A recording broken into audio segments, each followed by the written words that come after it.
दोस्तों बात करने वाले हैं जमुना ऑटो इंडस्ट्रीज स्टॉक के बारे में। देखो स्टॉक के बारे में ना दो या तीन चीज यहाँ पे आपको बताने वाला हूँ। सबसे पहले स्टॉक के रिटर्न के बारे में कि भाई कितने कितने टाइम पीरियड अगर आप स्टॉक को होल्ड करोगे तो आपको यहाँ पे कितना रिटर्न या फिर लॉस देखने को मिलने वाला है। दूसरी चीज की स्टॉक का होल्डिंग पैटर्न के बारे में कि भाई यहाँ पे होल्डिंग पैटर्न कैसा बन रहा है, आने वाले टाइम में कितना रिटर्न या फिर यहाँ पे गिरावट आपको देखने को मिलने वाली है।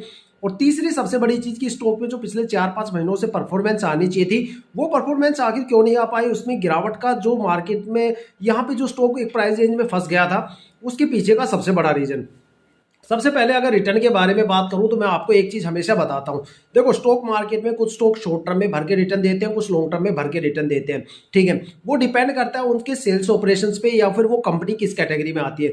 जो खास तौर पे ऑटो सेक्टर से जो कंपनी बिलोंग करती है ना वो स्टॉक सारे लॉन्ग टर्म के लिए होते हैं, या फिर रेलवे से रिलेटेड जो भी स्टॉक है वो लॉन्ग टर्म के लिए होते हैं, या फिर जैसे मान लो स्टील वगैरह के सेक्टर से कोई बिलोंग करता है, मेटल सेक्टर से, तो वो भी क्या होता है कि लॉन्ग टर्म के स्टॉक होते हैं। ठीक है, ज्वेलरी जैसे स्टॉक, फर्टिलाइजर हो गए, ये स्टॉक वो होते हैं जो लॉन्ग टर्म शॉर्ट टर्म दोनों में रिटर्न देते हैं। या ग्रीन एनर्जी के स्टॉक हो गए।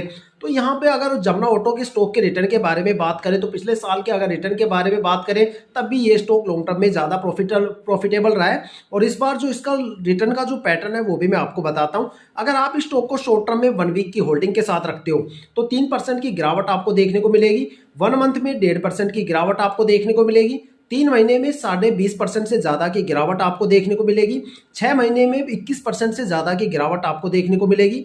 और अगर आप स्टॉक में 9 मंथ की होल्डिंग करते हो तो यहाँ पे 19.5% की गिरावट और लॉस आपको देखने को मिलने वाला है।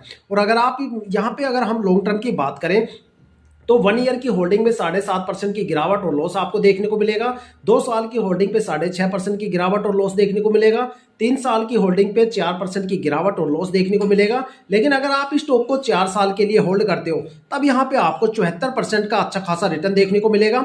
और 5 साल की अगर आप होल्डिंग करते हो तो आपका पैसा 1.5 गुना से ज्यादा हो जाता है। यहाँ पे आपको 151% का रिटर्न देखने को मिलेगा। देखा जाए तो स्टॉक में एक अच्छा खासा रिटर्न लेने के लिए आपको स्टॉक को कम से कम 4 और 5 साल के लिए होल्ड करना पड़ेगा, तभी आपको स्टॉक से रिटर्न देखने को मिलेगा। 4 साल से अगर कम टाइम ड्यूरेशन के लिए होल्ड करोगे तो बेशक यहाँ पे आपको एक बड़ी गिरावट और लॉस का सामना करना पड़ेगा। अब बात करने वाले हैं स्टॉक के होल्डिंग पैटर्न के बारे में। अगर देखो प्रमोटर की होल्डिंग, किसी भी स्टॉक में प्रमोटर की होल्डिंग 50% से ज्यादा होनी चाहिए तभी वहां पे इन्वेस्टमेंट करना चाहिए। अगर किसी स्टॉक में प्रमोटर की होल्डिंग 80% से ज्यादा है तो वो मल्टीबैगर स्टॉक बन जाता है। अगर बात करें तो एफआईआई और डीआईआई के भरोसे कभी बैठना नहीं चाहिए। अक्टूबर में जैसे ही अपर सर्किट लगे और ट्रेडिंग विंडो क्लोज हुई क्वार्टरली रिजल्ट को लेके तो सबसे पहले एफआईआई वहां से भागी, जिसकी वजह से मार्केट में गिरावट का माहौल बन गया।